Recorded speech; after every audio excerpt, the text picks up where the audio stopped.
Squire, for your testimony and laying it on the line with us.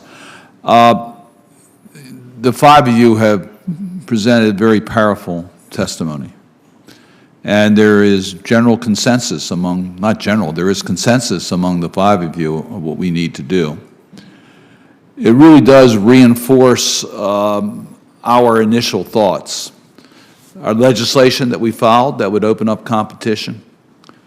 Your assessment that the OPOs are not being held accountable, too many on Tier 3, one is too many, and that as a result we don't have the outreach and procurement that we should have in our communities, which is costing people's lives. The inability of UNIS to modernize, you're not alone on that. The United States Digital Service found that UNIS is incapable of modernization. And then the lack of transparency. We don't have the data. We don't have the information. Ms. Goldring, that you can't get adequate information as to where you are on a list is unacceptable.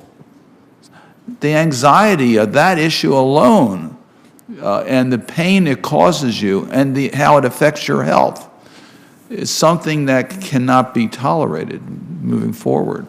So normally I have a lot of questions I want to ask. I want to ask a couple, but you really reinforced, I think, our views of the need for our legislation, but more importantly also the need for accountability. CMS needs to enforce the rule that was adopted that would hold OPOs accountable and decertifications if they don't meet the test, and opening up competition that all of you have talked about being so important that we have. All that is just so important. Then, of course, without the data, we get, our investigation showed that there was transportation delays, that the IT was down for a period of time. And if you're down for a couple hours, that's, if I understand it, maybe I'll ask Dr. Lynch this, about the timing, how important it is to get time, immediate time information here. So if you delay, if IT is down or the transportation, you can't track where the organ is, what impact does that have on a successful transplant? Life and death. That's a pretty direct answer. And that's happened over and over again. Or if an organ's not properly sampled from the point of view of disease, what impact does that have?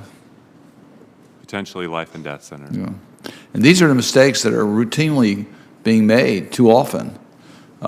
We've been told that the error rates on transportation are higher than we have on the private companies that you can just go to the neighborhood and have. You can track your packages better than you can track organs in this country. I guess I'll ask a question on transparency. You've all talked about it.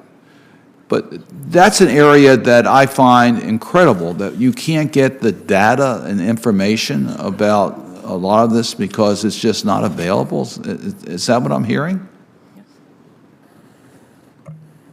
I'll answer that. Speaking to the recent reporting in the Washington Post, I mean, UNIS is obstructive to it. The idea that we wouldn't use this data, aggregate it, and use it to drive process improvement and save patients' lives, I can't understand that. We have the ability to do it. Let's analyze it so we can do better. And then the IT modernization. We all have modernized our IT except in this area. I don't understand why there has not been the progress made.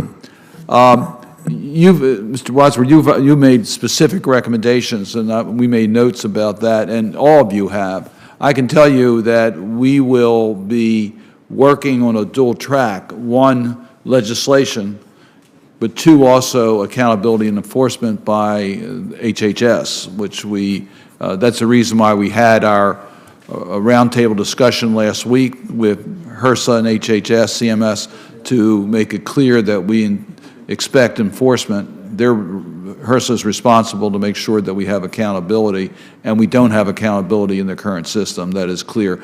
It's general consensus that UNIS has failed. We recognize that, and that has to be first and foremost. Secondly, we do need independent boards, and I know they're moving forward on that point. We don't want to have conflict boards.